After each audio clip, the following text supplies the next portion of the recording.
was pretty fast now, but now he's got a siege tank and some marines in the mix. But what do you do against marines? You do high templars. What do you do against low HP Thors? You put stalkers and zealots. And really nice play by HasuObs, absolutely taking advantage of the fact that GoOdy played so passive. There we see the +1 attack for the carriers, the graviton catapult, so the interceptors can get out of those carriers a little bit more faster, and he's getting the +3 for the ground units. So he's got expansion number 1 still mining, he got expansion number 2 still mining, he's got expansion number 3 still mining, and with him having so many expansions, he gets such a high gas income. We see him at a 700 gas income per minute, and this is so much that I mean, Hasu, he is already maxed out. I mean, GoOdy is maxed out as well. GoOdy now going for the +3 attack. He's got the +1 armor. But Hasu, take a look at his force. It's quite impressive. And because he knew he is maxed, he wants to replenish his forces as fast as possible. That's why he just got 5 more gates. So in the end, before we see this attack starting, he's at 7 gates, 8, 9, 10, 11, 12, 13 gates. He got the Dark Shrine as well, so he's got all possible tech buildings available for a Protoss player. Now he took care of the destructible rocks. The Zealots just charging in, taking out one siege tank after another. And I mean, this siege tank placement by GoOdy was really good, but not against so many charging Zealots. The Void Rays, for example, here are charged up as well. High Templars with so much energy just storming the incoming units. All those ghosts are stormed right now. The Vikings are stormed as well, and the Vikings most likely will be able to take out quite a lot of units. Now the Stalkers blank back, taking out 3 more Vikings. It's only 1 Viking left and this Thor, and now those High Templars should, some of those should merge, because just having some Archons in the mix should not be bad as well. Those gates are still not opened, but who needs gate units when you can produce 3 carriers at a time? This 1 carrier was already taken out by the Vikings. The question, of course, for GoOdy is at what cost? We take a look at the supply. There we see GoOdy is ahead, still 25 supply. He's non-stop producing stuff, but Hasu is in his main. He took out the orbital command. There we see the Archon is at 8 kills together already, taking out more siege tanks, and the Colossi now attacking one supply depot after another. GoOdy is already supply blocked, 188 over 164, and with each supply depot Hasu is killing. GoOdy can't produce much more stuff, and he needs to produce supply depots. He is currently producing supply depots somewhere. Here are 6 more supply depots in production. GoOdy built another command center. He wants to lift it up and fly over here, but Hasu got so many pylons everywhere in his base, so he can non-stop produce some units there as well. And a possible counter-attack by GoOdy coming up here at the center location. Meanwhile, GoOdy wants to secure the invert smiley face here in the 12 o'clock as well, and he's got quite a lot of siege tanks. And now just imagine some carriers there in the mix. Let's take a look how many carriers are on the field. 4 carriers on the field already. He's got another 4 in production. He's getting the +2 upgrade, and as soon as those carriers have the +3 upgrade, they are literally unstoppable. It doesn't matter how many Marines, how many Vikings there are. Of course, maybe +3 Marines. 200 +3 Marines will be able to take care of this. But how many barracks does GoOdy have? Exactly 1 single barracks, and the rest is just factories. He's got 1, 2, 3, 4, 5, 6 factories in total. Still there are some Zealots here at the 4 o'clock, and those Stalkers were warped in at this pylon, taking out this command center there, and this is looking better and better. Meanwhile, HasuObs is moving in with his complete force, just storming those tanks away using his interceptors, and of course the interceptors with the upgrade doing so much more. Each upgrade for the interceptors, for the carriers, increases the damage by 20%, and the +2 is already will be finished in 15 seconds. Then the carriers already do 40% more damage, and this is so much. So we got 4 Vikings out, we got 2 siege tanks here, and looks like HasuObs is running away. Just some nice storms on the Vikings, and he should be very good about this. This 1 carrier will most likely go down. Looks like HasuObs is deciding to prioritize those Thors over the Vikings, even though the Vikings are a bigger threat to the carriers than the Thors are, but looks like he cared a little bit more about the ground units. More units being warped in here on the high ground, brought down to the low ground, taking the siege tanks over there, and this is looking very good for Hasu. We saw GoOdy after this first big battle was behind, was ahead 30 supply. We take a look at the supply once again, and now we see HasuObs is ahead 5 supply. We take a look at the unit counting station there. We see 8 High Templars, 3 carriers. No more units currently in production for HasuObs. I think he's just concentrating a little bit more on micromanaging his forces right now, and he did quite a good job there.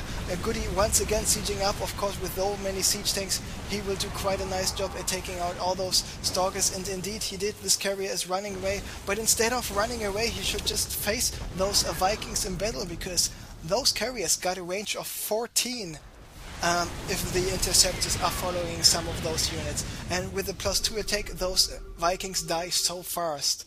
So if you got about 3 or 4 or 5 carriers and you're fighting against 10 and 9 Vikings, of course they try to micro, but they won't be able to shoot at you right away, because range 9 or range 9.5, no, it's range 9 against range 14, is just not good enough. Hasu taking care of the destructible rocks. Looks like he wants to go for the original smiley face expansion. There we see the Nexus nose and some freckles coming up here as well. And how many units does he have right now? So we take a look. It is 7 Stalkers, 1 Immortal, 3 carriers, 8 High Templars. GoOdy is having, on the other hand, 18 siege tanks, 10 Vikings, 11 Vikings, 3 Hellions, 1 Medivac. We saw 2 Dark Templars. We see 2 Dark Templars on the field. They could be doing some nice damage here at the natural, because yes, there are. Oh no, there are actually some missile turrets there, and the siege tanks got the range to protect the missile turrets. Where are the Dark Templars? So here's 1 Dark Templar. Dark Templar going. Where is he going? Actually, I have no idea, because missile turrets are quite everywhere. And GoOdy started to siege up here at the center location in the south. Of course, this allows him to attack especially the right area here, where he's taking out the Assimilator 1, Assimilator 2, and taking more probes, because Hasu is mined out in his main, he's mined out in his natural, he's mined out in a third, so he's currently only mining from this 4th expansion, and very soon from this smiley face expansion, and of course from the center location here on the left side. There we, for example, see more Dark Templars. They were taken out by GoOdy, and GoOdy, of course, he's building missile turrets everywhere. He's having quite a nice amount of scans left, and there are still so many Zealots, so many Stalkers, and this is quite an insane match, by the way. And of course, carriers are a very good talent to have against the siege tanks. For example, Sergeant siege tanks at 10 kills was just killed, and all those siege tanks dying one by one by one. Why is he not? Now he's once again running away from the Vikings, and of course the carrier is one of the slowest units in the game. Movement speed of 1.88 means every marine or a zealot or a immortal, even a siege tank, is faster on ground than in a carrier in the air. But of course, I mean, you can imagine why is that. A nice size storm here on the Vikings. We see a couple of them, most of them actually, are already in the yellow, in the orange. I'm just waiting for a mothership, but because of the fact that GoOdy's got so many Vikings, Hasu knows that the mothership won't be effective at all. And remember, we're already 34 minutes in the game, and I have no idea who is ahead right now. I was thinking HasuObs was ahead quite a long time, but GoOdy, he is like an old fighting dog. He's never giving up.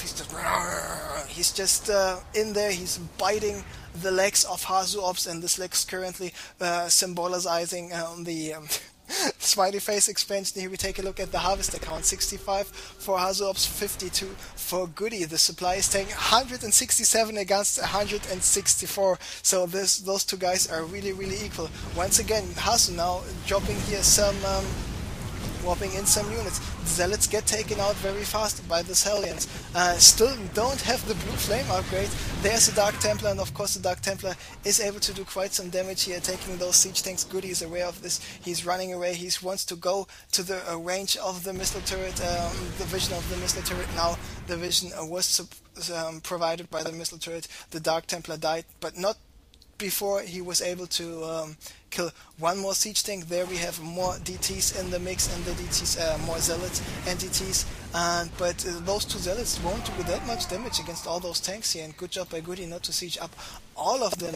But HasuObs is constantly reinforcing this area with more units, and now he's attacking the factories. And of course, if he can get rid of the factories, a nice job, for example, to attack this reactor here. He saw the scan, he's moving back his DT.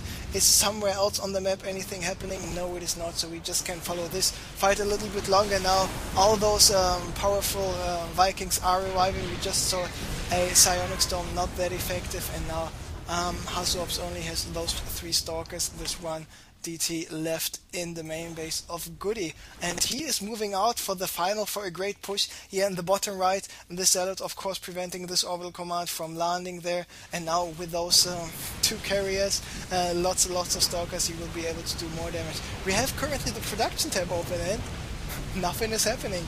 Nobody is building nothing, nobody is researching nothing, nobody is upgrading anything, and looks like they're all about micro right now. We see still this Dark Templar here in the mix. Mentor Dark Templar killed 5 units already, and GoOdy is finally GGing out of the game after 37 minutes. Hasu was able to take the second game here in the second semi-final.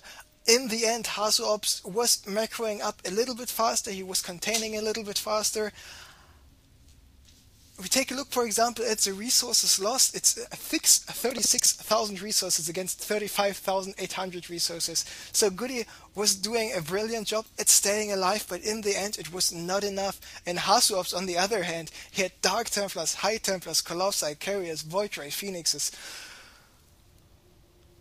Immortals, Stalkers, Zealots. He had even some Observers. Didn't saw him building a single sentry, by the way.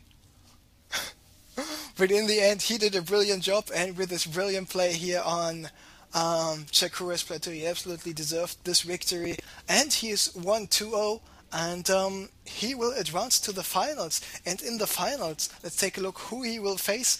And in the finals, he will face the winner of... wait for it.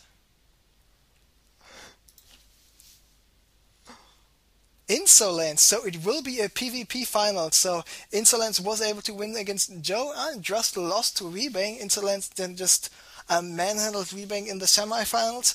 And Insolence, he is, like I said, he is on the roll, winning Team Liquid Opens, winning Compedo Cups, and he really, really impressed me with his gameplay. On the other hand, HasuObs was able to show a really nice PvP against Zocke. So a German PvP finals here in the CraftCup number 28 coming up next. It will be a best of 5.